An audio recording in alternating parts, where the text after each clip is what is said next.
Hello and welcome to NEWSFEED on Trust TV. My name is Dorcas Yakubuzala, bringing you trending stories that people are talking about and sharing around the globe today. Tinubu not to blame for current hardship, says Umahi.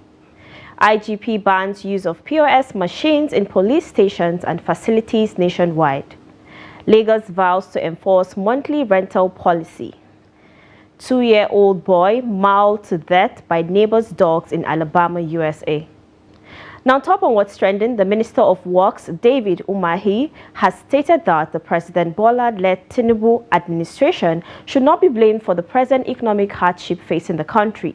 Speaking with journalists in Ebonyi State on Sunday, March 3rd, Umahi attributed the hardship to some preceding factors. According to him, past administrations had build-ups of farmers and herders' conflicts, among other forms of insecurity, which he said adversely affected food production. He further stated that he was the chairman of the National Economic Council (NEC) Committee on resolving farmers and herders' conflicts and settled such conflicts in several states, especially in the north, adding that such settlements yielded fruits, but the problem had dealt a lot of blows on food production, with farmers prevented from going to their farms. Now, a netizen said, for the last 8 years, we heard it's PDP, then during General Buhari, APC. Now, on the same APC, Tinubu, who are they to blame without persecuting them? Nigerians are not ready yet. Another said, he's to be blamed, even though subsidy was removed earlier. How can he come out publicly to say subsidy has been removed without putting things in place?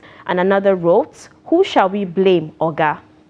Now, the special advisor of Lagos State Governor on Housing, Barakat Odunuga Bakare, has stated that the state monthly rental scheme will be enforced before the end of 2024 or early next year.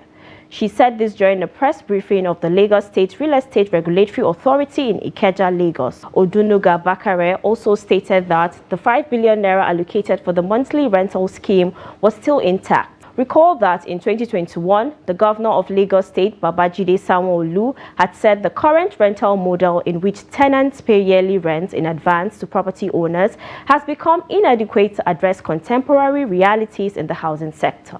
Now, someone said, we are used to paying rent every year. Please, the government should help us in stopping agency fees with the agreement and commission money. Another said, it's expensive. A year is better. You pay and take it off your mind. Another person wrote, most people will stop renting out their properties and it may lead to homelessness in Lagos State. Think well.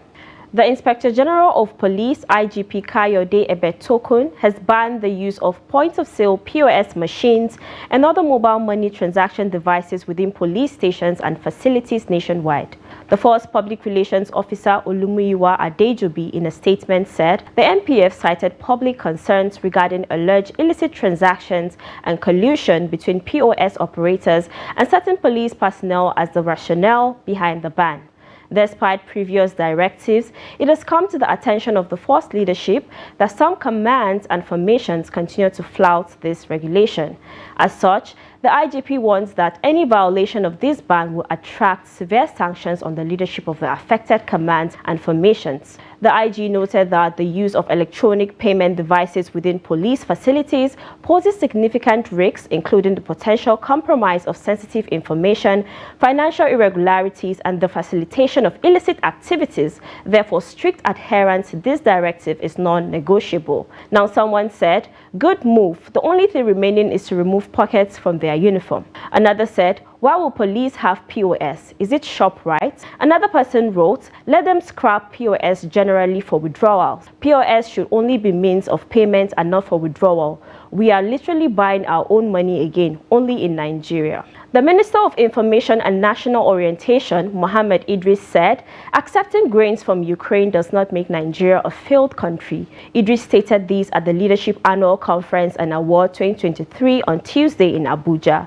Recently, Ukraine donated 25,000 tons of wheat as emergency food assistance to 1.3 million vulnerable crisis-affected people in northeast Nigeria amidst rising inflation and food price spikes. Now, someone said, it's truly a shameful thing, Mr. Minister. With all the mass land in the country, we shouldn't be looking for food help from a war-torn country. But I understand that you guys don't have any shame. Another said, keep quiet as if it's free.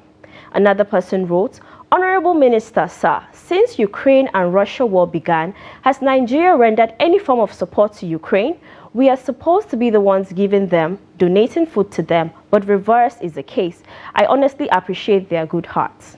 The International Monetary Fund has said Nigeria may incur an expenditure of around 7 trillion naira should the existing fuel pump price cap the electricity subsidy be upheld in 2024. The fund also stated that the current administration inherited a challenging economic situation characterized by low growth, diminished revenue collection, escalating inflation, and long-standing external imbalances, stressing that the continued capping fuel pump prices and electricity tariffs below their recovery costs could lead Nigeria to incur fiscal costs of up to 3% of its gross domestic product in 2024. The capping of fuel pump prices and electricity tariffs below cost recovery could have a physical cost of up to 3% of GDP in 2024, stated in a statement following a recent visit by an IMF team. This visit, part of the 2023 Article 4 consultations, saw the team engage in discussions with key Nigerian officials in Lagos and Abuja from February 12 to February 23, 2023. Now, someone said, "I thought someone said subsidy is gone." Another said, "I don't understand what Nigerian government is subsidizing because electricity in Nigeria is more expensive compared to most countries." Another person opined, "We need further subsidies on fuel and other stuff like cooking gas and electricity. After that, government should cut down on their expenditures and be more transparent on a lot of things, including tax, and above all, restructure the country as soon as possible." Now let's take a short break, and when we come back, you see why a YouTuber says married women cheat more than single ladies. Stay tuned. Welcome back, and if you're just joining us, you're watching NEWSFEED on Trust TV. Now, the Just Electricity Distribution Company, JED, has advised its customers in Gombe State not to pay anyone to repair faulty electricity transformers in their communities. This was disclosed by the Chief Security Officer, JED, Musa Abdullahi, on Monday, March 4th, 2024 in Gombe. In his words, "We don't collect money from communities to fix transformers, so no one is expected to pay. For any staff to go to communities collecting 5,000, 3,000, or any amount per household or street is fraudulent, and we frown at such. If you have a challenge and cannot wait for your transformers to be fixed, write to the managing director through the regional manager that you want to support the company willingly. Whoever asks you for money, escalate the issue to the regional manager and we will make example of them." Now, someone said, "Laugh out loud. That's how it's supposed to be, but when transformer gets bad and you refuse to pay or contribute, you may not have light for 600 years. Another person said, "The repair you are paying for self takes them several days to respond, talk less of not paying." Another said, "Easier said than done. If they don't pay, the official process will take months to repair the transformer. If you can speed up these processes, there won't be any room for illegal collection of funds." Now, in a video posted on TikTok, a Nigerian YouTuber, Nelo Okeke, has said that married women cheat more than single ladies. Take a look. Married women cheat more than single ladies as we face more temptation. The only difference is really that a lot of married women have more self-control compared to both men and single ladies. This is me talking from experience, because you know how many times I tell a man that I'm married and he replies me, "So what?" And sometimes they reply, "Me too." I'm like, Oga, does your wife know you're here checking another man's wife? Jokes apart, a lot of people think that married women don't face any temptation. If only they knew. We just have more self-control and the spirit of God in us. You think you have monopoly of cheating? Shag and do that DNA test if you have doubts, because... Now, a netizen said, "Women are beginning to accept the true fact that they cheat in marriage because everyone just keeps making it about the men. It's never the gender but the human you are with. Some people lack compassion and have no conscience." Another said, "If you are a married man and you cheat on your wife, then you deserve a cheating wife too, period." Another person opined, "I don't know about you and your friends or sisters, but since when I was born, I have not seen a cheating married woman." Now, amidst the hardship and outbreak of Lassa fever in the country, a lady has cried out and has sought for solution after finding a dead rat in her bag of rice. Take a look. I have to throw this rice away. The whole bag of rice that I just opened in this economy. The rice that I just bought. Look at what I found inside. Hey! Please, what should I do? Please. Now someone wrote, rats that died on top of bag of rice, it's happiness that killed it.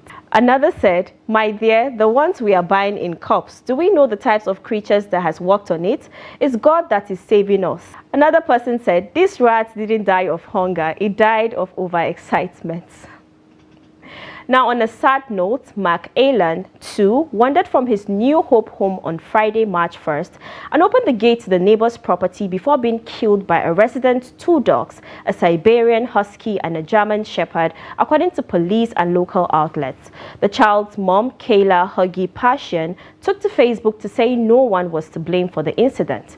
In her words, the hurt is unreal. I don't even feel like I'm living in reality. My children's hearts are so broken. I would like to thank everyone that has messaged, prayed, or sent kind words, the grieving woman wrote. I've spoken with all of the police and investigators. There will be a full investigation, but it looks as if it was just a tragic accident that no one is to be held accountable for.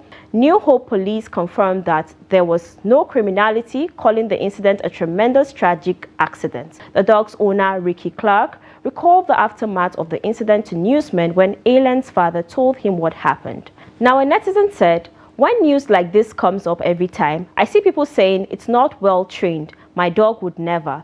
They forget that animals are not capable of behaving rationally on consistent basis. Most of them would even choose dogs over their own siblings. Crazy times. Another said, there should be prisons for animals too, since they take them as their children. Another person wrote, where were his parents when he wandered off to open the neighbor's gate? This is pissing me off. Poor baby had to go through that.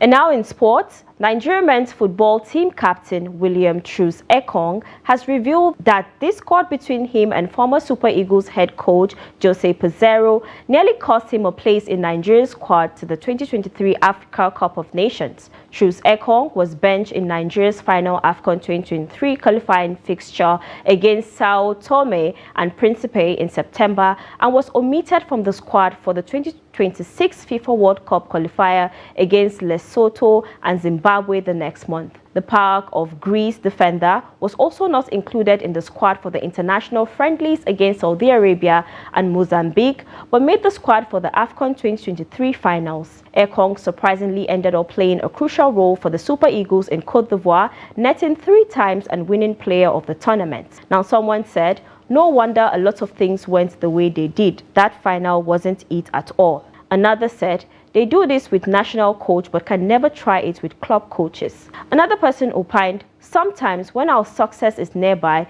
ego gets the better of us. That's how I had a fight with Don Jazzy. Now onto a funny video of a cat mimicking its owner. Take a look. Huh?